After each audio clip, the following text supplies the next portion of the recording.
Welcome to the Winged Wheel Podcast. Here to talk all things hockey are your hosts, Brad Crisco, Ryan Hanna, and Evan Lobsinger.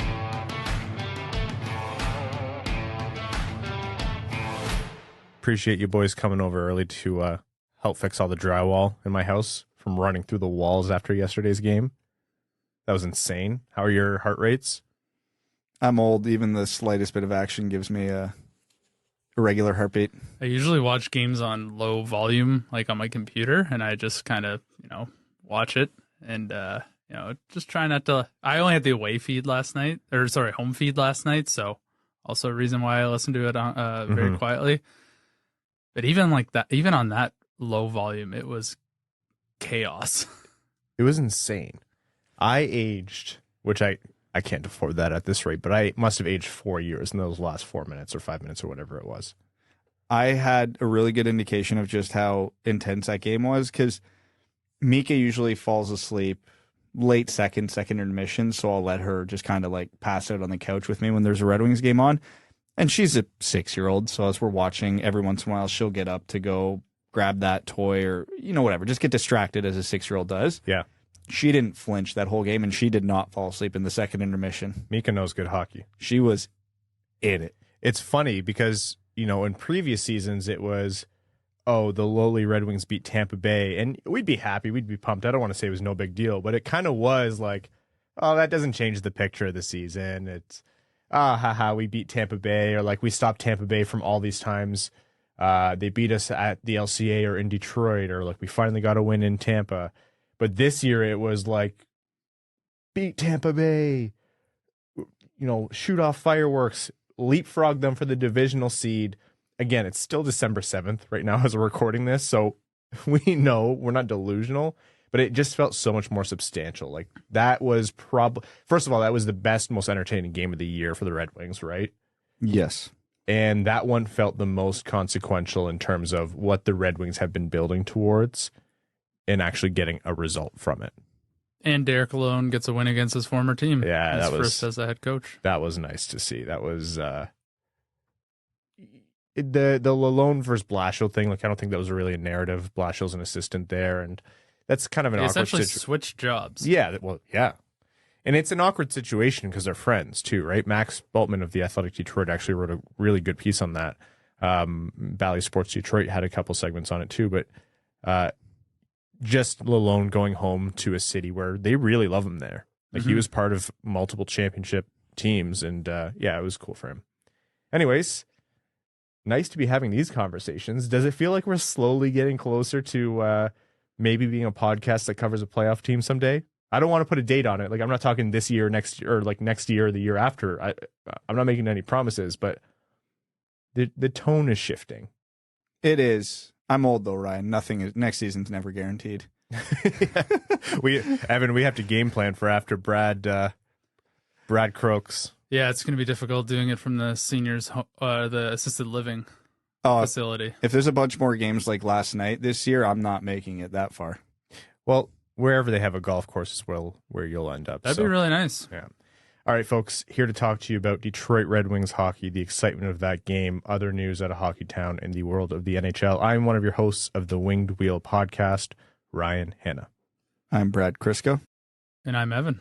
On this episode of the Winged Wheel podcast, we are going to be recapping the entire Red Wings versus Lightning game, everything from Ville Husso's performance to Newsy's return to Tampa Bay, how Jonatan Berggren did, Filip Hronek and Olli Maatta putting on a clinic as usual, Vasilevskiy playing as Vasilevskiy does, and everything else in between. We'll be talking about things like some gear nerd stuff. Brad, you have an opportunity to step in here and talk about Hronek's stick change, World Junior updates, and where the Red Wings prospects are slotting in. Spoiler, not as much as previous seasons. Some news from across the NHL, some news about Soderblom, a look at the schedule ahead, and whatever else comes up. Before all that, a couple notes for you. The Winged Wheel podcast, Mickey Redmond's signature edition flannels are still available. They are running out day over day over day, but there are still some left. I think in every size, just a few left in every size. They will be there if you order them now before Christmas or the holidays, depending on where you live. A lot of them are getting there just within a few days after shipping out, which happens almost immediately. So these are the Mickey Redmond style Winged Wheel Podcast custom flannels that are a special run. They're a limited edition, and a portion of the proceeds, basically as much as we can, will go to benefit the Jamie Daniels Foundation. So it's for a great cause. It's a really cool thing to have. It's the most popular piece of apparel we've ever produced, and it's a really great way to support not just the show, but more importantly, the Jamie Daniels Foundation in their fight against substance use disorder. Also, Winged Wheel Podcast Night at the LCA is Saturday, April 8th, 2023. That is the 4th edition of this event, the second one this season. What it is a teamed up, a partnered event with the Detroit Red Wings, where the Winged Wheel Podcast hosts a live recording of the show before the game. Previous versions have hosted Ken Daniels and Mickey Redmond as special guests. We'll look to have them back. Ken will be there, as well as we're going to try to have some other special guests too, and some extra little bonuses. We won't spoil what they are. You get a discounted ticket to the Detroit Red Wings game as well. That's against the Pittsburgh Penguins. A portion of the proceeds from your ticket goes directly to the Jamie Daniels Foundation as well. So not only are you paying less, a portion of that money goes to benefit the Jamie Daniels Foundation. You are seated in Winged Wheel Podcast specific sections. We have the entire gondola booked out. We have upper bowl and lower bowl, depending on where you want to sit. You're sitting with other WWP fans and listeners. And then we always have a post-game kind of party, after party, get together, that kind of thing. There's going to be swag, merch, giveaways, prizes, Q&A with the special guests, all of that. So DetroitRedWings.com/WWP to get your tickets today. So before the Tampa game on Monday night, I jumped on a Tampa Bay Lightning show, We the Thunder, and we were talking pre-show, and they said something like, they were asking how the season was going. You were talking about the ups and downs and all that, and the Red Wings were coming off some tough hockey, and they said, "Oh yeah, it's been tough." Brandon Hagel, what does he have? Like 0 points? And in my head, I was like, really? He has 0 points this season? And then he finished his sentence. He's like, in the last week. I was like, oh my God. Must be nice. Yeah, that's the difference in terms of where Tampa Bay is at, where Detroit is at. It's like 3 games without a point, and that's notable. How many Red Wings at any given moment are going 3 games without a point over the past 5 years? Like, that is, if that was newsworthy, these episodes would be 4 hours long. I think the correct answer here is most. Seriously. Anyhow, what I said to them before that game was, if Detroit wins, there are a few things that have to happen, but the foundation of the game has to be that Ville Husso comes in and plays as Ville Husso has been for a lot of this year, but it has to be outstanding, especially with Vasilevskiy in net across the ice from him. Husso has to be playing out of his mind to stop the talent of Tampa Bay and give Detroit a chance to match them and get something on the board, because they weren't going to be a team that was going to get a ton past Vasilevskiy or even generate, those extremely high quality chances against Tampa Bay. Lo and behold, Detroit scores 2 empty net goals and 2 goals outside of that. So that held, and it was all in the backs of Ville Husso. A 4-2 Detroit win in the most spectacular game we've seen all season. Big upset. How impactful was that for Detroit? Was it that big of an upset? Usually the team that's ahead in the standings. Detroit was lower than them to come into the night. Not as we're speaking. Not as we're speaking, no. Detroit is currently holding the tiebreak because of regulation wins, which by 1, and it was against Tampa. So that's the way to do it. All things line up. Yeah, it was.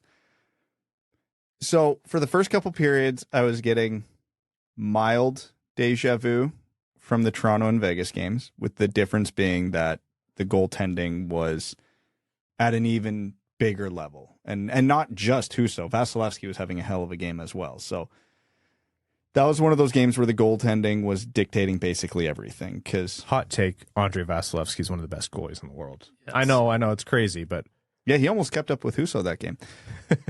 So, Rasmussen gets a breakaway and nails a good shot, and obviously nothing Vasilevskiy could do about the Berggren tip. So, to that point in the game, well, to the end of the second period, I should say, not the Berggren goal, but Detroit was controlling play, not by a lot, but I would say they were outplaying Tampa. They were out shooting them. They were really suffocating them through the neutral zone, not giving them a lot of grade A scoring chances, and the ones they were getting, Husso was stacking up to. So I was like, oh, this is fantastic. This time they have a lead out of it, which they never had against Vegas or Toronto for at least that deep into the game. And I'm like, hey, we talked last episode about if you play this consistently in this style and you catch a good team like Tampa on a bad night, you'll win some games and you'll steal some. And that conversation just kept running through my head at the second intermission, and I was so happy. And I'm like, this game is going absolutely according to script. And Detroit caught Tampa on an off night. Tampa got Ville Husso on a heater. The stars are aligning to get a really good key win from Tampa. And then the third period happened. Was it 30 shots, 28 shots? Close to 30 shots. It was 30 shots. For Detroit, right? For Detroit, right? Oh, Evan. You're already at that assisted living community, huh? Yeah. Yeah, 30 shots by Tampa Bay in the third period on Ville Husso. And then the script flipped to, all right, this isn't Detroit's best game. This is Ville Husso's best game. Because, again, for the one difference I will say in the first two periods versus the other two games I referenced was there was a little more pace to it. There was a little more action to it, a little more scoring chances. But in a pleasant turn of events, Detroit was keeping up with that. They were also generating chances, which didn't really happen as frequently against Vegas and Toronto. So it was good to see that Detroit was still equalizing despite the fact that the pace had picked up a little bit, for lack of a better term. And then, yeah, it all went to hell because Tampa remembered their Tampa. Ville Husso doesn't care, though. Let's actually talk about how the game played out, just to detail it. So like you said, Brad, first period was no scoring. I think Detroit really dominated play and maximized their chances. Something that I think they did really well is, they played their game, which is try to disrupt through the center of the ice, generate turnovers, and see what offense you can generate from that. It was a perfect storm of Tampa Bay was being super irresponsible with the puck. They had a lot of big turnovers. Detroit was effectively clogging up the middle, and they were turning that into scoring chances at the other end.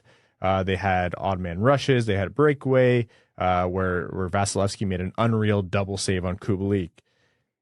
And that was the story of it. It was Vasilevskiy was the only reason Detroit walked out of that period without a lead. It was 0-0. And what I was thinking was, oh my God, that was Detroit's best possible period against Tampa Bay. And Vasilevskiy kept it even. And then Tampa Bay is going to remember that they're Tampa. Like, what are the chances they get another 20 like that? So walking away 0-0, it was good for Detroit in what we saw, but on paper, kind of disappointing. And then the second period was the same thing. It was, I don't think as dominant, but Detroit did control play, generate the chances. Hronek had, believe it or not, another multi-point game for him. But he fired the puck up to Kubalik, who had a great pass to find Rasmussen streaking down the center of the ice. And, Rasmussen streaking down the center against Andrei Vasilevskiy. The obvious outcome of that battle is Rasmussen gets the goal. But credit to Rasmussen, all jokes aside, he's been a lot better with his finishing over the last year or so, and that gave Detroit the lead. Third period was credit to Austin Czarnik on the shift that ended up in the Berggren goal. Like, it was, he hounded that puck and he retained control and just kept it in the zone and kept the puck alive and gave Detroit an opportunity multiple times. Puck eventually got over to Olli Maatta, who gave it to Veleno, who gave it to Olli Maatta, fired the shot, and Berggren just had the perfect tip. And Berggren looked fantastic all game. You can just copy and paste the segment from last episode to this one. He looked dangerous every time the puck was on his stick. He wasn't perfect, and I think Brad, last episode, he did a really good job of highlighting the areas he needs to work on his game. He had maybe some errant passes, or he wants to be a little bit more responsible with the puck, but he turned it around right after and was great all over the ice, and he was rewarded with that goal. So Detroit in the third period, 5 minutes in with a 2-0 lead, was outstanding. And I was actually thinking, I didn't say it out loud, but I was thinking, shutout? Will this be a Ville Husso shutout? Because while all of this was happening, Vasilevskiy and Husso were having probably the goalie battle of the season in the NHL, at least as far as we know. Steven Stamkos, like you said, Brad, Tampa Bay, remember they're Tampa Bay.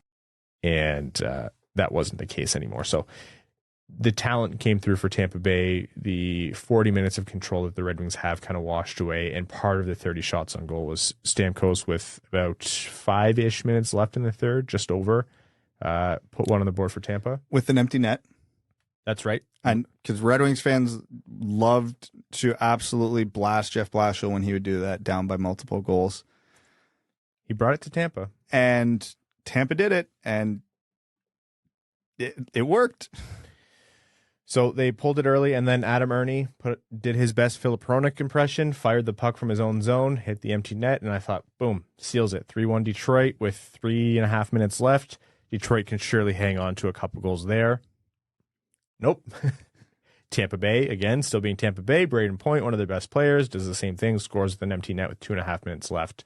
And then with about 30 seconds left on the clock, David Perron from Kopp and Hronek, and actually multi-point game for Kopp as well, really sealed it, and Detroit ends up with the 4-2 win. So all of that said, I think the biggest takeaway is that, yeah, control really swung in Tampa Bay's direction by the third period. Yes, if you look at the final results in terms of like game score or, a balance of expected goals or whatever, Tampa probably has a big favor just because of how firmly it swung in their direction in the third period. But I actually don't care. I don't care at all. That was a gutsy win by the Red Wings. They played their game. Everything that they needed to do, they did. Ville Husso showed up. The Red Wings managed what they could against one of the best teams and one of the best goalies on the planet. And they hung on and they got the 2 points. Was it perfect? No. But there's no way that team on paper was going to have a perfect game against Tampa Bay. To beat better teams, they have to have that performance, and that's what they did. Credit to the Red Wings. Credit to Derek Lalonde. That was gutsy. That was scrappy, and that's exactly how the Red Wings have to win right now. That one felt different to me. Yeah, I don't think Tampa had the greatest game, but part of that is because the Red Wings didn't allow them to have a great game. First two periods, Tampa, like you said, Ryan, was very pedestrian with the puck. Red Wings caused a lot of turnovers, and that led to a lot of offense generated for the Red Wings. And then in the third period, Tampa went to maybe the most Jeff Blashill thing of all time, the blender. And I don't think I saw one normal line from them the rest of the game. Must be nice. And they were, yeah. To be able to do that. And just... Yeah, when you have 9 top 6 forwards, it must be nice. Yeah. But they were clearly trying to do anything to get themselves back in the game, which without Ville Husso in net for the Red Wings or for the Wings, that probably would have been a different outcome. But you know what? If the team that has all the expected goals and all this and leads in shots were to win every single game, no one would watch sports. So. No. You'd run it through a simulator and call it a day. Yeah, exactly. So big character win for the Red Wings. Obviously, probably felt amazing for Derek Lalonde to get that win back in Tampa. And that gives the team some confidence. They can hang with the big boys, and they'll have to put that one to the test once again with the next game. And the next 2 games. And the next one after that. Yeah. How meaningful, actually in the post-game celebration, we posted the clip of it, and someone actually pointed out, I'm sorry, I can't remember who it is. They pointed out that Bugner says to Larkin as the team is celebrating, you can read his lips, he says, "Get the puck for Newsy." Like, the boys knew what that win meant for Derek Lalonde, and you have to imagine they dug deep and scrapped that one out because they knew how impactful that was for him. For those who might not know, Derek Lalonde was an assistant coach at Tampa Bay. He was there for their cup wins, really well liked there, and there's a reason he got hired out of there. It wasn't, there's no animosity with him leaving. That's just the nature of the game. You have a good assistant or associate coach, they're going to get hired elsewhere as a head coach. But for him to return and get that win with a worse team on paper, with fewer tools to work with than when he was in Tampa Bay, that's huge. Those kinds of things, they mean a lot to players. They mean a lot to coaches. I know people like to almost roboticize them and think that those things don't necessarily matter, but they do. They check their stats. They know how they did against their hometown team. They know how they did against their former team. So it just a nice little storyline that the Red Wings know. The Red Wings knew and were really aware and kind of dug deep and got that win for him. And honestly, the fact that they won that game by playing the system that Newsy brought to the Red Wings, how Lalonde, wants him to play, how he wants him to disrupt down the middle, especially against more talented teams. It was just kind of like nice cherry on top to the whole night. And let's be honest, Lalonde probably had money on the board for that game. Oh yeah, 1,000%. Had to. $500 for the winning goal or whatever. Adam Ernie's empty netter. Most profitable empty netter he's ever scored. Adam Ernie, man. Also former Tampa Bay Lightning. That's what people forget. Had to have meant a whole lot for him to score there as well. Yeah, that goalie duel was insane. And actually, like we mentioned before, the Detroit Red Wings leapfrog Tampa Bay. So as of right now, December 7th, before any of these games tonight, are in a divisional seed. Toronto versus Detroit, first round of the playoffs. Oh, look, hey, I'd love to play in the second round. There's no lose for Detroit. You lose against that Toronto team, okay. Congratulations. That's a much more talented team. But my God, Steve Dangle is going to hear you and I, Evan, outside his window every single night after a potential win in that playoff series. He'll have to move. Oh, yeah. Sorry, Steve. Let's not get too ahead of ourselves, but my God. Yeah, they're gonna clip that. We're gonna eat it the next time Toronto completely dumps on Detroit yet again. I feel like Detroit hasn't beat Toronto in like 7 years, and it hasn't stopped us at all. No. Any self-awareness? No. Let's talk about Ville Husso. That entire performance, first star of the game for good reason. The entire game was won on his back, in all honesty. 46 shots on goal for the Lightning. He stopped 44 of them. 957 save percentage coming out of that, and like just adds to his portfolio of what he's done this season, where, you know, we use the Vezina joke quite a bit, but he's about as close as you can get, in my mind, to being a Vezina candidate without being a bona fide Vezina candidate. Is he Connor Hellebuck? No. Is he, you know, any of the other certain Vezina candidates right now? Probably not in a lot of people's minds. But what he's doing for these Red Wings, stealing these points, absolutely dominating these games across from the best, maybe the best goalie on the planet right now, or arguably in Vasilevskiy across the ice. Like, you couldn't have dreamt of this as a Red Wings fan coming out of the offseason. Well, what we were saying coming out of the offseason was, all right, the Red Wings have two talented goaltenders. Yzerman's hedging his bet. He just needs one of them to grab the reins. And Ville Husso has done that emphatically. And make no mistake, the NHL is a big narrative lead, especially when it comes to awards.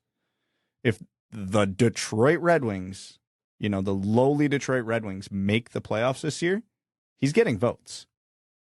There's no way, because if they come close to the playoffs this year, he's getting votes. And let's be honest here, nobody's going to pay attention to Detroit unless they make the playoffs, but that will make people pay attention. And again, let's be honest, the Red Wings aren't making the playoffs unless Ville Husso has a number of performances like this season. I can't even remember the last time a goalie won the Vezina and didn't make the playoffs. It's such a team success is so entwined with how good your goaltending is. Oh, and if your team hot take. And if your team's not good enough to make the playoffs, then you're probably not giving good defense for your goalie. And, you know, and oftentimes, year, as defense goes, goalies go, and it's very hard to break out of that mold. And who votes on the Vezina? The NHL general managers. And Ryan, just take a wild guess. What's their favorite stat? Wins. So if Ville Husso plays 55 to 60 games this year, Detroit gets into the playoffs, odds are he has a lot of wins. Kyle Dubas is not voting for Ville Husso. Hey, Matt Murray's doing great right now. Legit. Matt Murray actually, didn't he, by, what was it, goals saved above expected, he just had the single greatest performance, Matt Murray that is, last night since that stat started being tracked. Seriously? Yeah, seriously. Against Dallas, that shutout? That shutout against Dallas, apparently he saved 5 or 6 above expected last night. Like, hey, we ripped on Toronto for how stupid that, like, how, not stupid, but how big of a risk their goaltending situation was. Hey, sometimes risks pay off. Just ask Buffalo. I've taken us completely off the rails. I meant to say I want to skate by the Vezina conversation and let's just talk about, I always do this. No, I want to talk about who's going to win the Vezina when the final vote comes down to Ville Husso, Matt Murray, and Martin Jones. Like, I just we need to mentally prepare because that's going to need to digest. Can you imagine saying that to someone 1 year ago, 2 years ago? And it's still mostly a joke, But the fact it's kind of not a joke, yeah, that would be a head scratcher. Ville Husso, Matt Murray, and Martin Jones, and none of them for the teams they played for last year. Back to the game. Husso has been lights out. At one point, he made a save that was backwards. I'm not kidding. It was carried. That's what you do when goaltending forward is too easy. You have to push yourself somehow. He was like, oh, Tampa's not playing like Tampa right now? Okay, I'll just turn around. The only other time I saw that was Carey Price when he did it and went post to post and saved it with his skate. That was one of the most impressive saves I've seen in my life. And this one was a little bit different. It was like a scramble play, and Husso ended up turned around. And it wasn't as clean of a save, but it hit him at least once on his back skate. And Mickey Redmond called it out on the broadcast. He was like, hey, whoa, I think that hit off the back of his left or his right skate. And you watch the replay, you're like, yeah, no, Husso definitely made a save while staring at the fans 5 rows off behind the net. So it's when a goalie's feeling it, he's feeling it. And the Red Wings needed Ville Husso to be at his best that night. That's what they got. Let's talk about Jonatan Berggren a little bit. He's not slowed down. Let's talk about Filip Hronek and Olli Maatta a little bit. They've not slowed down. All the right things, all the players that have been unreal for Detroit, they continued that last game. They had a phenomenal night, like a really, really great game. I love that Berggren, Veleno, Zarnik line, and I love the Hronek Maatta pairing. Just been fantastic for Detroit. When this team gets healthy, they're going to have a lot of interesting decisions to make, and I don't think Berggren's going to be the casualty of them. No. We said last episode that Berggren deserves to stay, and until things change, by all rights, he's done everything he has to do and more. Not only has he done everything he has to do and more to justify staying in the NHL, he's done everything he has to do and more to justify when he has the legs for it and when he works on the smaller parts of his game that come with top six responsibility to move into the top six. I'm not banging the drum to say, play him on the first line, give him 18, 19 minutes a night. I'm not there yet. He played, I think, 12 or 13 minutes last night. And that's fine by me. I'm perfectly okay with that. He's succeeding in his current role. Ease him into it, set him up for success. Very few players figure that out overnight or right when they come into the league. I really like how Lalonde and the management staff or the coaching staff are managing Berggren right now, because it's allowing him to grow into the game without shouldering. Look at the top two lines for the Red Wings and the matchups they got. They got caved last night. Like, if you look at Lucas Raymond's underlying numbers, I think he was technically the worst player for Detroit all night. Those assignments are brutal. You don't want to be exposing Berggren to that right off the hop. No, if it ain't broke, don't fix it. Berggren's playing a sheltered role, and he's thriving in it, and that's fine. That's what should happen with 90% of rookies. Not every rookie is going to come in and do what Matty Beniers is doing this year. Not every rookie is going to come in and do what Owen Power is doing this year. That's the way. We got spoiled last year with Raymond and Sider, so it skewed perception a bit, but rookies generally don't play big roles, and even in those sheltered roles, more often than not, they don't thrive. So, yeah, knock against Berggren as he's playing a sheltered role, but then the huge positive, he's really thriving in it. It's a small sample size, but if Berggren plays this role all year and continues roughly the same production for the rest of the year, he's going to get Calder votes. Not like to be a finalist or a winner, but he'll be in the top 10. Those type of stats, his per game numbers, he would absolutely finish top 10 in Calder voting right now. He's not sniffing Beniers, Power, Logan Thompson. Like, I get it, but he got a late start. He's playing a sheltered role, but he's thriving, and people will notice eventually. Do I expect him to keep this pace up all year? Absolutely not. No. But while it's happening, enjoy the hell out of it, because much like Soderblom happened, much like happened with Lucas Raymond towards the end of last season, eventually rookies hit that wall way more often than not. And I fully expect Berggren to hit that wall at some point this season. Hopefully it's not for an extended period of time, and hopefully he doesn't hit too hard, but he's doing above average for what a rookie normally does, especially in, let's be honest, Joe Veleno and Austin Czarnik aren't exactly offensive powerhouses, yet he's still producing. So it's seriously impressive what he's been able to do. You referenced changes in the lineups, Brad, and how that might affect things, and that you think Berggren won't be the casualty of that. It's still worth noting that Soderblom traveled with the team, hasn't played yet, didn't slot into the lineup last night. We mentioned that he was, at least a few games away, but it was said that there's some optimism that he might be able to play over the weekend. So against Dallas, we might see Elmer Soderblom come into the lineup. But they don't actually know if he's going to start in Detroit or whether he's going to go down to Grand Rapids. And they did mention that as a possibility. To me, that kind of signals that unless something comes up in Detroit by way of injury or the lineup is disrupted in some way, someone just starts playing catastrophically poorly, he's probably geared towards Grand Rapids, if for nothing else, just to kind of get his legs under him. He's missed a lot of hockey and just to shake off the rust, which I personally agree with. I think that's the right move for Soderblom as of right now. Yeah, there's two ways to look at it. One, a big player coming off an injury, a conditioning stint's never a bad thing. Yeah. Two, who are you pulling out of the lineup right now? That lineup was... It's, you could nitpick a couple players and you could say, oh yeah, well, ultimately what are Adam Erna and Austin Czarnik's ceilings? And obviously not very high. They play their role, though. They're playing all right. They're not playing poorly. Again, if we're having this conversation in March and Adam Erna and Elmer Soderblom are both firing at all cylinders, okay, yeah, Erna probably doesn't get my vote then. But coming off an injury, Red Wings are playing well in a tough stretch. Do you really want to throw your rookie back in the middle of this stretch right now? It's already hard enough adjusting to the NHL. It's hard enough coming back from an injury. Let's not forget, Soderblom was on a bit of a cold streak before he got injured. Yeah. He has nothing going for him right now. And you want to throw him back in the middle of the toughest stretch of Detroit's season? No, thank you. He is a million times served better going to Grand Rapids for at least 2-3 weeks, getting, his feet back under him, getting back up to pace, getting the feel for it. And then, whenever Detroit's schedule starts to feel normal again, all right, let's reassess how guys are doing in the lineup and who should come up, who should go down, et cetera, et cetera, et cetera.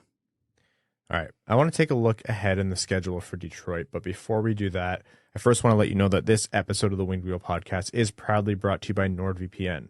Are you missing out on a game or your favorite show because it's not available in your region? Let me introduce NordVPN. Using NordVPN in a click of a button, you can watch and browse as if you're elsewhere in the world, making sure you never miss a game and can watch whatever content you'd like. No need to travel across the continent or oceans for your favorite team when NordVPN brings them right to you. With over 5,000 server options, no game or show is out of your reach. Using our special link, nordvpn.com/wingedwheel, you can receive a huge discount on NordVPN's cybersecurity 2-year plan, plus 4 free months. We all love to binge, but privacy is a big deal too. NordVPN keeps your information encrypted, so you never have to worry about your IP or location getting out. They've also doubled down on keeping you safe with their new threat protection feature. Say goodbye to intrusive website ads and malware. Even if you download an infected file, threat protection kicks in and deletes it before it makes a mess of your computer. Don't forget, there's no risk to you at all with their 30-day money-back guarantee. Give it a try, and if you like it, great. If you don't, they'll issue a refund, and you can pretend the entire thing never happened. Again, check out our special link, nordvpn.com/wingedwheel, to get your discounted subscription started today.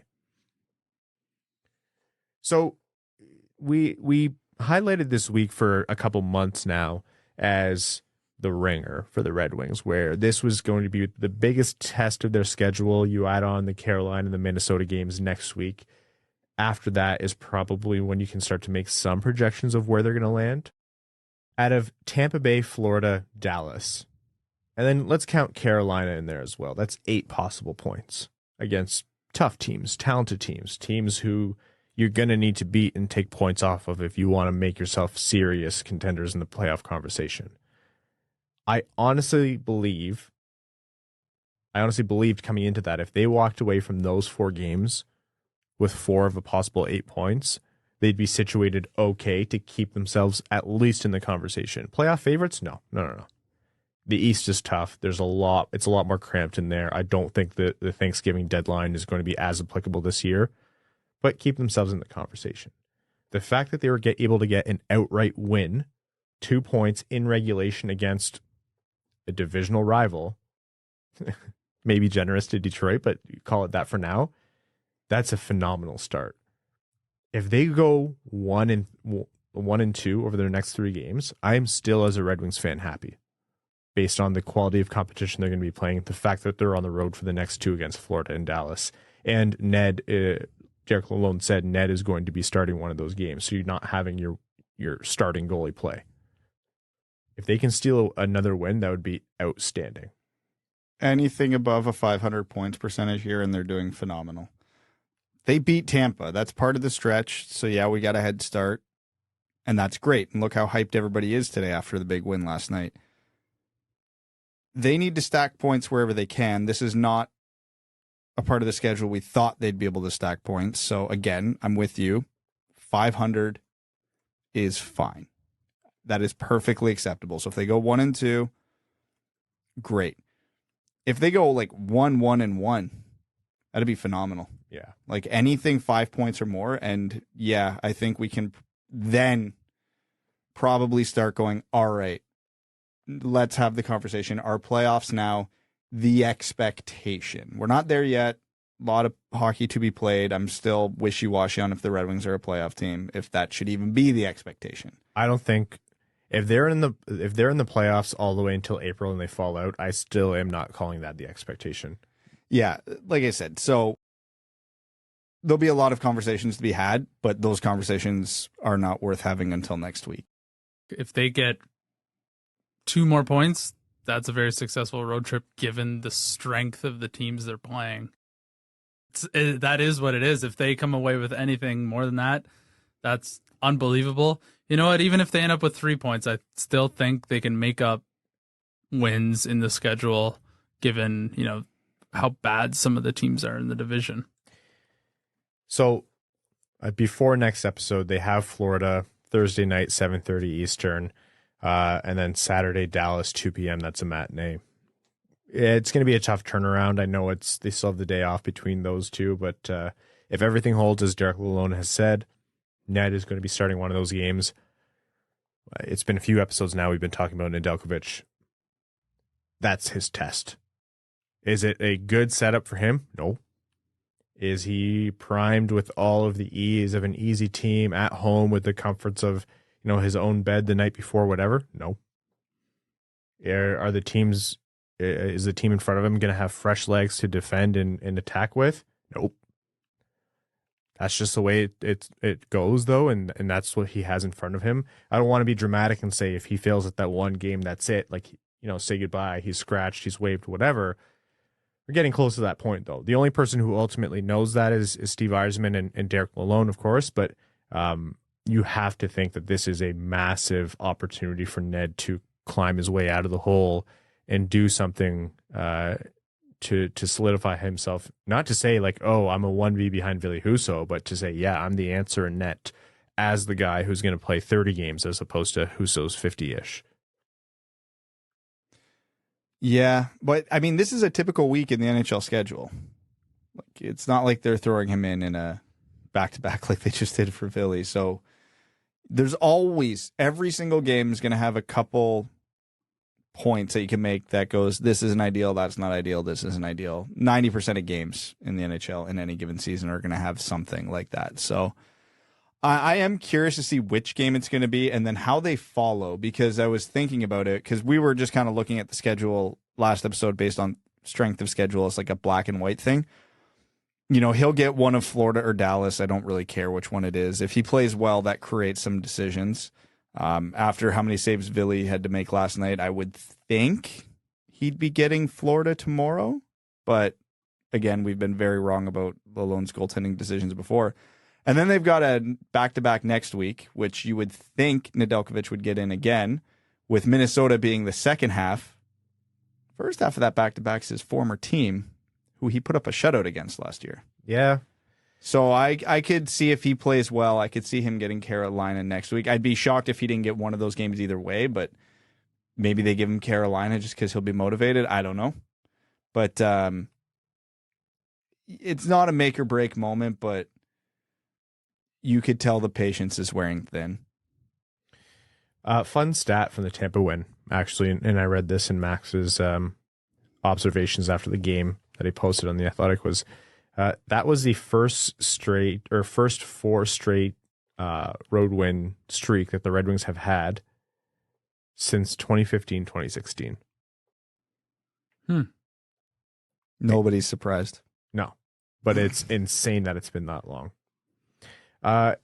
There's been a lot made of equipment and sticks this year, and we actually got a question on Reddit, and there's been a lot made of this in terms of coverage on broadcasts and written about it. So I'm going to read the Reddit comment. The person actually deleted their account, so I don't know who they are, but they said a lot of nice things.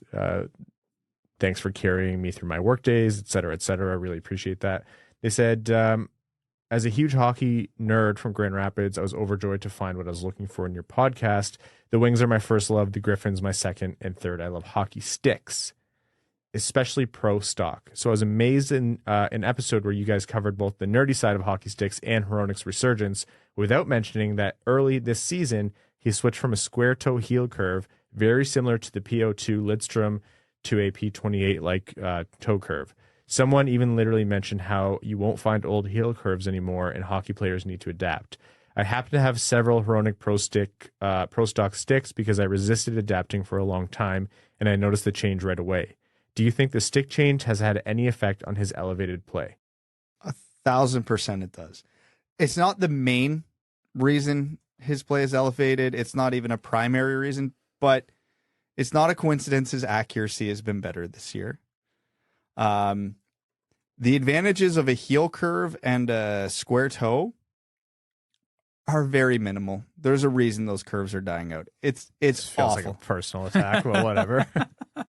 Listen, Ryan, I'm not saying you would have scored more goals if you used a proper curve, but I'm also not saying that. I didn't for my whole career. I actually used like a traditional curve for a long time. I just had a terrible shot. It's because you got used to it on a heel curve with a square toe. Anyways, yeah, so Hronek this year is, they described it on the broadcast, and I haven't actually got my hands on one of Hronek's new sticks to know for sure. They said it was a Lucas Raymond curve, which I know is very, very close to a P28. So Hronek literally went from one extreme to the other. He went from a heel curve square toe to like one of the biggest stock toe hooks you can get on the market. And his shot looks just as hard as ever. His accuracy is better, and he's a point per game. He's still using the same stick. He's still using the weird ResTech thing on his blade. So he didn't change anything else from what I can tell, other than the curve. And the P28 has some, drawbacks, notably on the backhand, but he doesn't seem to use his backhand a whole hell of a lot. So it makes sense that he would be succeeding with this curve. And I think Seider uses a very similar curve, just with a more flat lie. Hey, adapt or die. I have to tell that to 1 million of my customers all the time because I get so many, old school beer leaguers coming in looking for, I'm looking for that big heel curve. Doesn't exist anymore, man. Get on something new. And, I don't know why I should say Hronek finally adapted, but it definitely helped that he finally did. You listen to our Gear Nerd section where Ryan described what he looks like on the ice. You guys, and he's what? I can't be associated with this person. You guys took that so far out of hand. I didn't say, all I said was I don't tuck the tongue of my skates. Wrong. And I used to do a one side jersey tuck. What did they give you, an XL jersey or? Yeah, I weighed like $115 my whole life until I was like 20 years old. Every jersey on me was an XL jersey. You couldn't make them small enough. And I was also like you also had a heel curve with a square toe. Look, man, you jam it up against the boards, nothing's coming out of the blue line. Yeah. And then I can't shoot after that, and that's neither here nor there. Yeah, congrats. You have the puck. Now you can't do anything with it. Let's move on to World Juniors news. Funny year. No one on the Canadian team in terms of Red Wings prospects. In Team Sweden, no Simon Edvinsson was not made available. They would have loved to have had him there. He was invited, rejected the invite because he and Grand Rapids and Detroit want him to focus on his game in Grand Rapids. Actually, Sean Shapiro, who we've had on the podcast, just wrote on Shap Shots, his Substack, talked about Simon Edvinsson's start to the season where he, started with COVID and then got food poisoning. So the guy went through all of that. That is a horrible back-to-back of illnesses. I cannot imagine what that was like to go through. But obviously doing better now and coming into his own and adapting his game to the pro level. or at least the pro level in North America. But yeah, no Simon Edvinsson over in over at the World Juniors. Gonna stay playing pro over the holidays and the new year. So any thoughts on that? When was the last time Team Sweden had no Red Wings prospects? Yeah, no Liam Dover Nielsen. Yep. So that was an omission. It's bizarre. I guess it's part of moving a team through the pipeline and moving your team, into being a better spot and competitive at the NHL level. It means all of your talent isn't 17, 18 years old anymore. Yep. It's, but for Edvinsson specifically, I like the move. We've seen him against competition his own age, and more often than not, he looks dominant. He, again, didn't look great at the World Juniors in the summer for a lot of the reasons we already laid out. In the brief World Juniors where he was fully healthy last winter, he looked dominant in the couple games he got in. Yeah, I mean, Edvinsson's a huge project, and one of the biggest projects is getting him up to professional speed. So if you take him out of professional speed, that's not going to do him a whole hell of a lot of favors at this point. So I totally understand it, and I agree with it. And, if you read about what Simon has been going through, and not that he's been, going through horrible stuff, but anytime a guy moves across the world to start his new life in a place where his family and his friends and everything he's ever known isn't there, it's going to be hard to adapt. And Ben Simon and Simon Edvinsson actually both acknowledged that, and they were talking about how maturing and doing all that while competing for a roster spot on the Red Wings and competing for a future roster spot on the Red Wings, that's tough. So I think he's at a very natural progression. So such to say that he's not Mo Seider, where he came in and blew the doors off and is winning the Calder. No, he went down to Grand Rapids and is working through the warts in his game in Grand Rapids and learning how to be more responsible and learning how to, he talked about elevating his worst games. So his worst game is still decent. And that comes with reducing mistakes, which is, we talk a lot about Simon Edvinsson's raw talent is through the roof, but decision-making still has a lot of refinement to come. So, that's what he's prioritizing. So that's a lot. Like, that's a lot of different angles to come in and try to mature. And you have to think that, I don't think too many people are upset that he's not going to the World Juniors, but it's a process, and disrupting that would be a mistake in my mind. So I'm not surprised, but it's a good decision in my mind, as much as it's not as entertaining for us as Red Wings fans to see all your prospects over there. It's hard to see. No, it makes sense. Like, I don't see how Simon Edvinsson going to the World Juniors helps him at all. Like, he's getting regular time in Grand Rapids. There isn't this weird, flux. Like, where is he playing right now? Is he going up? Is he going down? Where is he? Would it be nice to see him play in the World Juniors and dominate? Yes, because everyone would get nice and excited once again. Is it best for him? I don't think so. So I think they made the right decision. Team USA invited to their camp Shai Buium and Red Savage. Pretty expected. I think they both have a really good shot.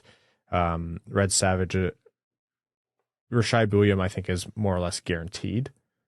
I shouldn't say guaranteed, but he has a really good chance. And Red Savage, I imagine, is going to make a big impact there as well. He's done well in that position before. Yeah, most of the roster projections I've seen for the U.S. team have Red Savage either being the third or fourth line center, and Buium featuring in the top four on the defensemen with likely some power play time. So obviously performance in camp and et cetera is going to determine a lot of that stuff, but it looks like they both should get good roles on the team. So not as notable for Red Wings fans, but still one of my favorite things in hockey is over the holidays to watch the World Juniors. So we'll look forward to covering that. Okay. Across the NHL, Shane Wright, his first goal against Montreal. I only wish it happened in the Bell Center. That's all I want. It's great to get it at home in front of your home crowd. He wants to be a Seattle Kraken for a long time. That's going to be a great moment for him. But imagine what he would do if he scored that in the Bell Center. That would have been amazing. Hey, you can't get too picky. For the circumstances to play out the way it did, that he gets it against Montreal in December, is pretty crazy just to get to this point. And I know Seattle's got a lot of interesting decisions with him about the World Juniors and then what to do with him after, but Yeah, he's basically gets one game in before World Junior camp starts, and he's just like, yeah, I'll just pop back for a hot minute and rip one on Montreal and then dip again. So funny. Rockstar shit. I love it. There's very few prospects outside of Detroit that I'm rooting for harder than Shane Wright. This guy, for what he was labeled to be, has had just the shittiest path. He's already missed a full season because of COVID and because he was told a bunch of things were going to happen that weren't.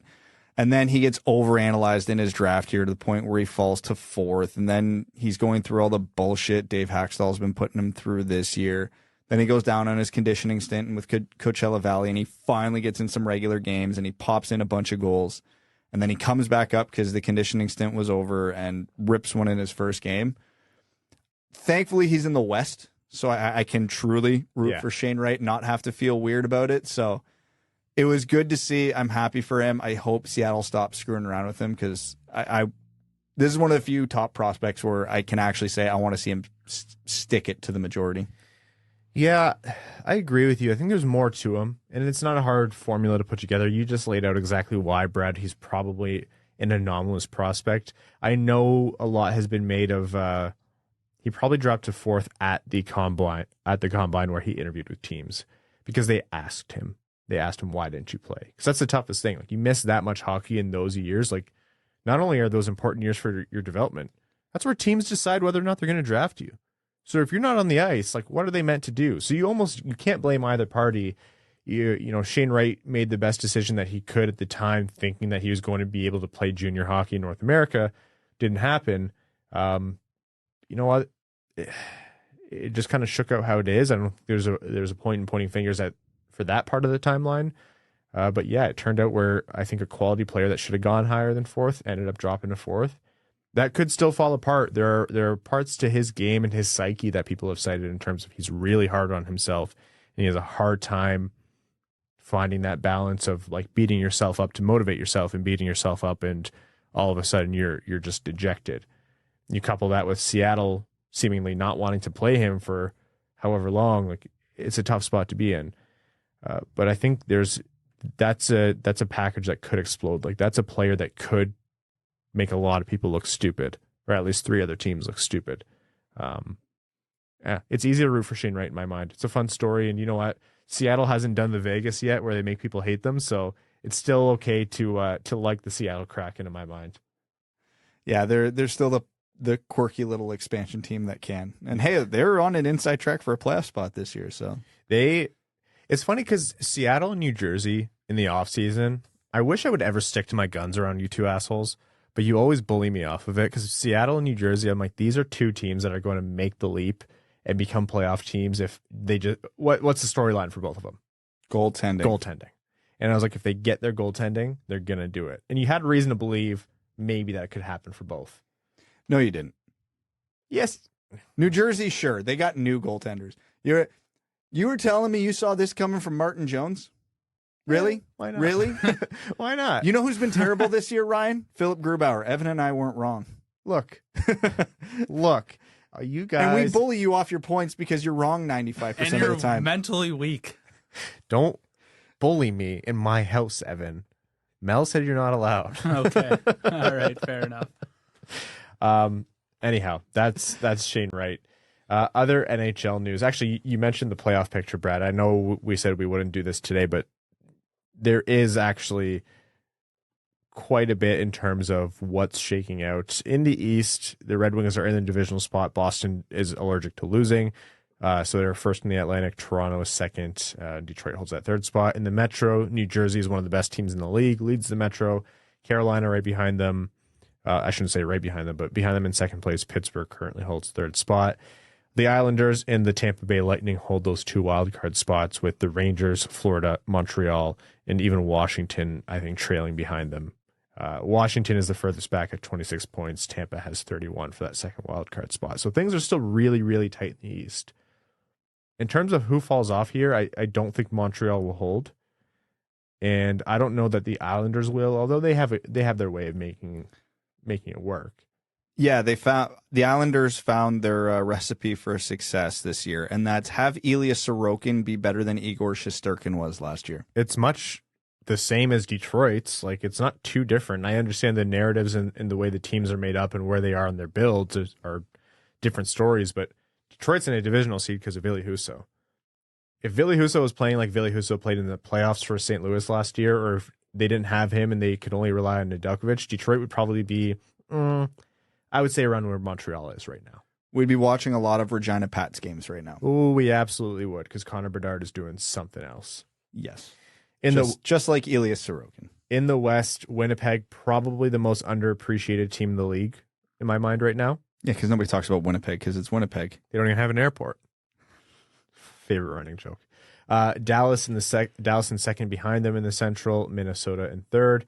In the Pacific, Vegas has their turnaround that a lot of people were anticipating. Seattle, great turnaround for them this season, second in the Pacific. LA is third.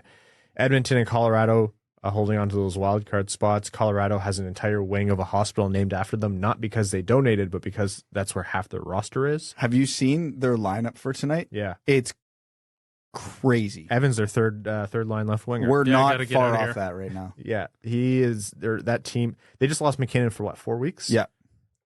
They'll be fine. They'll be okay because it's Colorado. But look at their roster for tonight. Are we sure? I think everyone will be happy they can have a carb. Yeah. One carb. Yeah. Yeah, they're hurting. Calgary is just outside. Nashville is outside looking in. Vancouver, they're only 2 points out of a wild card spot. The games in hand are different. I understand that. So it's in reality more than 2 points, but Vancouver's not out of this in my mind. That's because the West is ass. So there's not that many teams truly out of it yet. No, the West, like I would say St. Louis down fourth of the non-wild card teams is still in it. And then you have to get to San Jose, Arizona, Chicago, and Anaheim to say they're definitely out of the picture at this point. But yeah. I would love to see Vancouver make it, just so, we were talking about Bruce Boudreau coaching on the bench while, Alvin and the Vancouver Brass were looking for his replacement up in the owner's box, to Bruce Boudreau coaches that team back into a playoff spot. I think that's just a hysterical narrative and just goes with the chaos that's happening in Vancouver. This would be great, but I'm not talking about the players or the fan base here. But Vancouver is an organization that does not deserve anything nice. I'd rather they make the playoffs and lose in the first round than them miss the playoffs and win the draft lottery. Fair. That's fair. They're going to want to win the draft lottery because their hometown boy. Well, then they need to not make the playoffs. Which is likely. Connor Bedard, what's his point streak rate now? Like 195 games or something? Is it 27? He's got 27 game point streak, and he's got like 60 some odd points in that time. His shot, it's not from this planet. Is he the most? We can't do this. This is technically a prospect profile.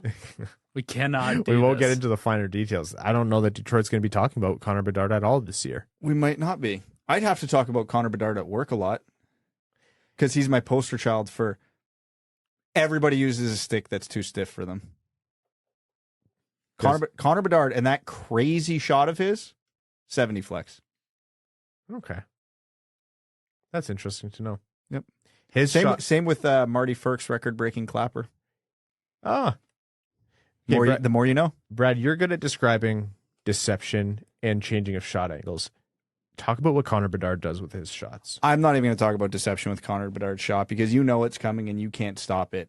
The angle, he's able to change the angle in his release by like 4 feet. And he's 5'9", 5'10". It doesn't make sense.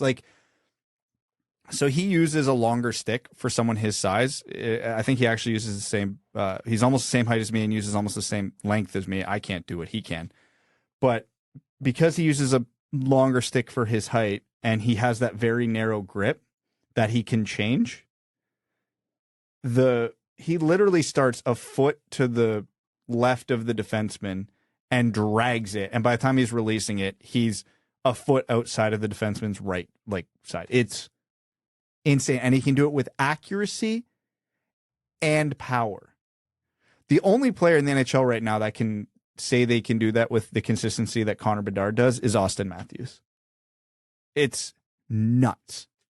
Like, physically, I can't explain how he's able to do all those things. I see it. I understand the technique. I see the technique. I know the curve he's using. I know the flex he's using. I know the stick he's using. I see his hand positioning. I see which leg he is or isn't leaning on. He does it from all places, all angles, and I can't explain how he is able to do it. He is going to be a problem for goalies in the NHL. He's going to be a big problem. He is going to be a guy where if he comes into a team that is going to be bad, which is, predictably that is what's likely to happen unless a team in 11th in the draft lottery order moves up 10 spots. But he's going to be a guy who is probably going to play on a bad team and win them games just because he decides he can score 3 goals that night. Or that's at least what should happen. A lot can change in a calendar year. I know that. But I know we talk about prospects. We talk about the first overall pick every year. And we probably said a lot of the same things about Shane Wright. We probably said a lot of the same things about Alexis Lafreniere. You always stop short of comparing to Austin Matthews and Connor McDavid, the 2 best draft picks of the generation. Bedard has everything going for him where he is the most likely candidate to join that duo out of anyone else we've ever seen. No one else has been likely or even where it was not ridiculous to have the conversation. But for me, it's crazy to not compare him to those guys. Will he be better? I would never put money on that because it is such an astronomically low chance. But he's making the conversation happen, and that's the difference. Yeah, I don't think he's going to be at McDavid's level because McDavid really, truly is the once-in-a-generation type. He's Crosby, yeah. Again, the odds dictate always worse than better because that's just the way it works. But there's a very real possibility here that Connor Bedard is better than Austin Matthews. Again, Matthews is in the NHL, doing it in the NHL, has done it in the NHL for a period of time now. So you always bet on the guy who has already done it. But just raw talent tools, yeah. Bedard's in that conversation.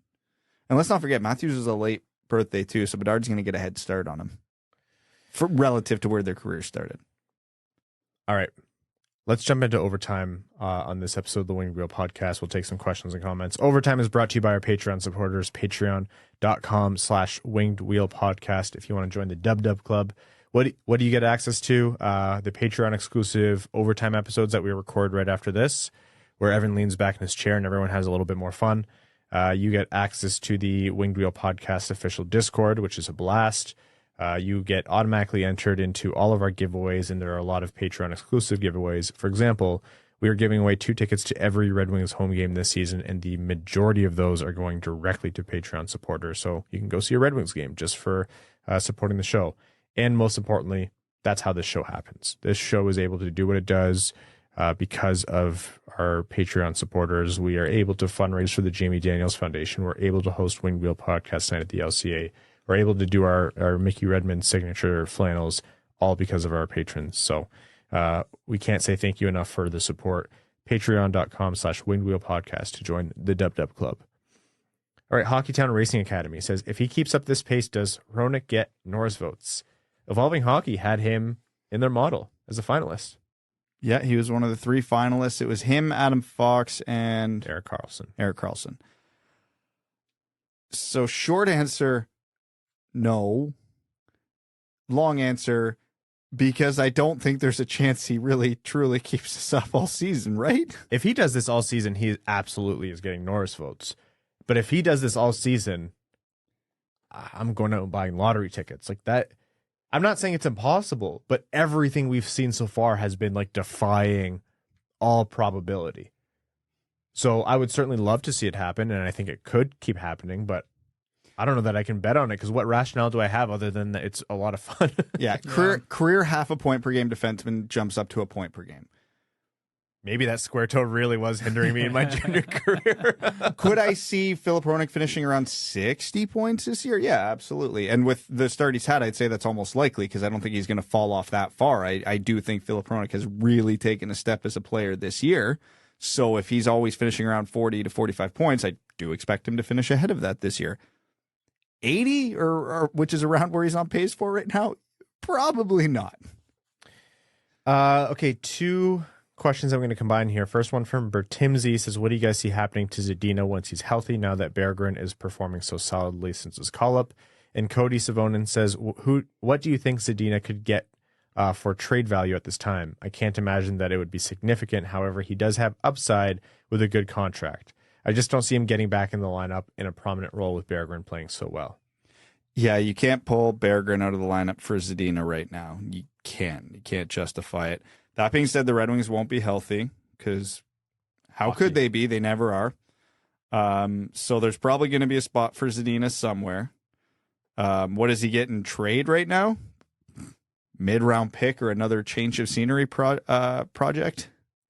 He's still a month away. In my mind, you have to see, does someone have a brutal injury? Is Fabry up to speed? Has Sundqvist for some reason lost his game? And I'm not saying he's going to, but a lot's going to change. So Zadina has to kind of bank on that happening to slot in the lineup with no issues. But I do think he's going to have some trouble finding a spot. And yeah, in terms of trade value, the team would have had to have really given up on him to trade him right now because the value's at the floor. There's no points this year. Like there's nothing to go off of. You can go potential, but then that's a reclamation project, and those don't exactly sell at top dollar. So ask Steve Yzerman. That's where he likes to shop, is the bargain bin.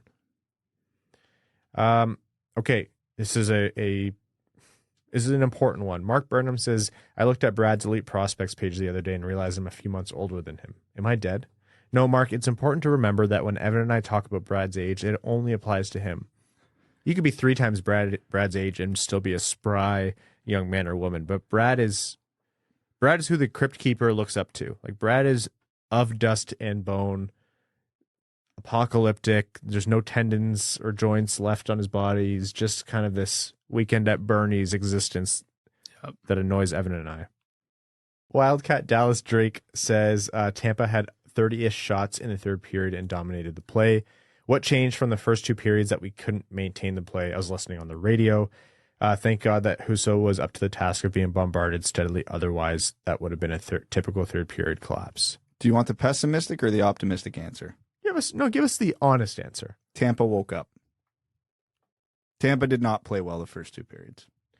Detroit kind of took their foot off the gas a little bit and coupled that with, we made the joke, Tampa remembered their Tampa, but no, that's literally what happened. Tampa woke up, and on paper, when both teams are clicking, Tampa is still a significantly better team than the Red Wings. And when they decided to play like that, this was the extreme end of what you will get. Yes, Tampa woke up.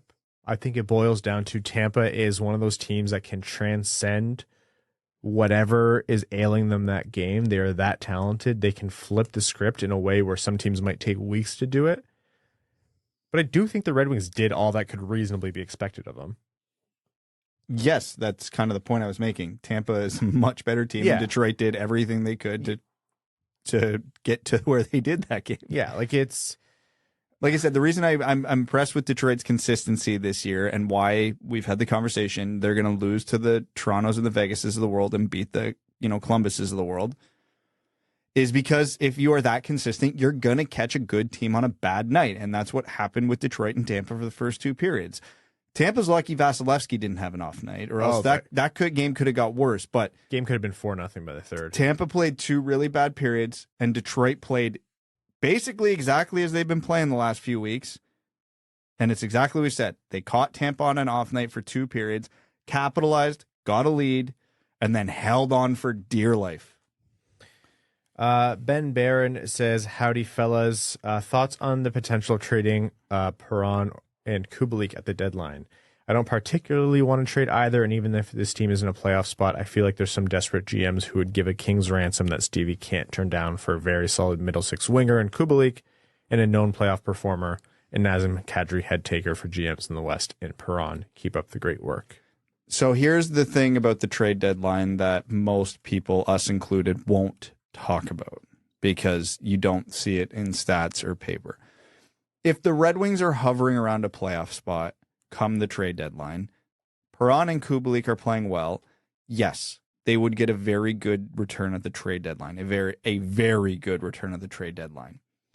But if that team is, let's say, holding on to a wild card spot at that time, and you sell off 2 of your best players, the message that sends to the rest of the locker room would be devastating. Saying, yeah, you guys are playing great, but we still don't believe in you. So we're getting rid of 2 of your leaders. It sucks, but stuff like that are why guys like Larkin wouldn't re-sign. Like, that would be a huge red flag to a guy like Larkin. And as easy it is to say, why wouldn't we trade them? We'd get 2 first-round picks. We'd get probably some other really good sweeteners. That would crush the locker room. So the guys who are going to be here for a while would remember that for a long time. And 2, eventually you get to a point in a rebuild, you can't go backwards. You can't. The Red Wings are very, very close to that point right now. The only reason we have those conversations about Bertuzzi is Bertuzzi's too good to lose for nothing unless you're winning a Stanley Cup. And I think even players in the dressing room would understand that. Kubalik and Perron are both signed for next year. So not only would you be sending a shitty message saying, yeah, we're writing off the rest of this season, the players probably take that as we're writing off next season too. Yeah. It's so much more complicated than just, it's what you said earlier this episode, Evan. It's not, this game isn't won on the stat sheet or expected goals. Like, building a team is more than just building a complement of guys who on paper are the better team every night. No, it's a complement of guys who are buying into a system and are of the right mentality. Look at Ryan O'Reilly at his lowest points in Buffalo versus Ryan O'Reilly, who won the Cup in St. Louis. He was very open about mentally where he was at about the game of hockey. And a lot of that was, the mentality of the team that he was on. These guys have to buy in. Tell me this win against Tampa Bay isn't more important than any other win against Tampa Bay, barring the playoff series they played against them 7 years ago or however long it was. Practically this entire episode is about one single regulation win in December against Tampa Bay. If the Wings went out and won that game and it was a no question, we're going to sell everyone at the deadline, oh yeah, the rug would be pulled out from beneath them. There's the stomach would fall through the floor of whatever player is left on the team. So it's not impossible. For sure, if there's a GM who wants to do something stupid, like, players aren't dumb, like you said, Brad. Sometimes it's the Bertuzzi scenario. Sometimes it's a GM offering multiple firsts for a mid-30s Perron, and then they're like, oh, well, Stevie couldn't say no to that. But in terms of just selling them for whatever, I think the Red Wings are past that point for most of their guys. Last question we'll take here is from Venom. It says, hey guys, hope you're well. First question is, when do we start to worry about the Larkin contract? And secondly, is the most realistic thing for us at the deadline to do is just move Bertuzzi and stand pat and let our team develop? Yes, and yes to the second question. And for the first question, we're getting there. I'm already worried. We're getting there. I think preseason I said New Year's. How dumb are you going to look with that reverse retro Larkin jersey if he doesn't resign? You know what? You had the choice too, and you were torn. I'll be so annoyed if you dodge that jinx off a coin flip. That would be the most Evan shit to happen ever. Like, nothing bad happens to this guy. Like, just narrowly dodges having the curse over his head on the podcast. I was talking to the Tampa Bay guys, and they were saying, not only does Stevie have a history of leaving it down to the wire, Kucherov, Stamkos, whatever, he also notoriously doesn't care to negotiate in the middle of the season. I don't think it applies the same way, because he probably didn't want to negotiate in the middle of a Tampa Bay season because they won a lot of games. With Detroit, it's a bit of a different scenario, but just knowing that that's the way he operates, there are nerves just coming with how long you have to wait if the contract is coming, right? So even if you believe the contract is coming, and I still do, that's still the camp I'm in, it's still probably not soon. The clock keeps ticking. We're a few months, 4 months away from the trade deadline? 3 months away from the trade deadline, actually. That's nerve-wracking. You can't trade Larkin the same way you can trade Bertuzzi.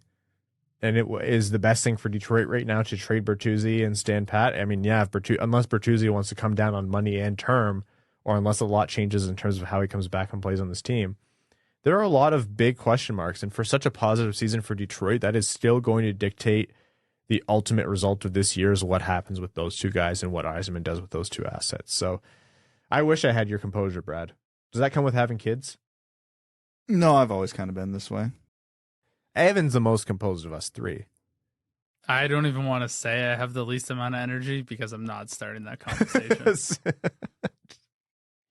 Hey, you're going to be able to recharge soon, though. You're going on vacation. God bless. Yeah. To the Grand Canyon. Yep. We're doing Grand Canyon, a few other hikes. Gonna eat great food. Gonna get a little golfing in. We're going to Top Golf. I convinced Catherine to do that. So it's not real golfing. It's like Boston Pizza Bowling, basically. Oh, so you're not bringing your clubs? God, no. This is a pre-scout for the boys' trip to go golfing. That we're invited on. Well, you better start golfing. Better get the dust off the golf clubs you bought this year. No, they got dirt on them still. From you or the previous owner? No, from me. From the 2 rounds I played with them. Yeah, that's okay. You're about ready to go and play 2 rounds a day for a week. Oh my God, my body I wouldn't make it 3 days. Airbnb with a hot tub, mandatory every single time. 100%. We do it now because it leaves you a broken man otherwise. I feel like I could do that trip physically. Mentally, I'd snap my clubs by the 3rd day. Oh, yeah. There's no chance that I won't get so angry with how bad I'm playing. We do turn into a bit of a support group when it's day 5 of 7 and like it's raining and we're like, what are we doing here? What the fuck is wrong with us? But at that point, you're just in too deep. Yeah, we're in too deep. We've made a commitment to ourselves and one another to get through it. And we have that's when some of the best times are had, when you don't even want to be out there, but you're just pushing each other through it. Anyways, yes, I'm going to do some relaxation. Good. All right, folks, we're going to wrap up this episode of the Winged Wheel podcast. We're going to be back with you on Sunday, which will be after games against Florida and Dallas. So that's either going to be a very, very happy episode or, feet are going to be touching the ground again. Anyhow, thank you all so much for tuning in. Do check out DetroitRedWings.com/WWP if you want to get your tickets first to Winged Wheel Podcast Night at the LCA in partnership with the Detroit Red Wings, and wingedwheelpodcast.com/shop to get your signature Mickey Redmond style flannel. We'd like to thank our sponsors of this episode, NordVPN, as well as all of our listeners, new and old.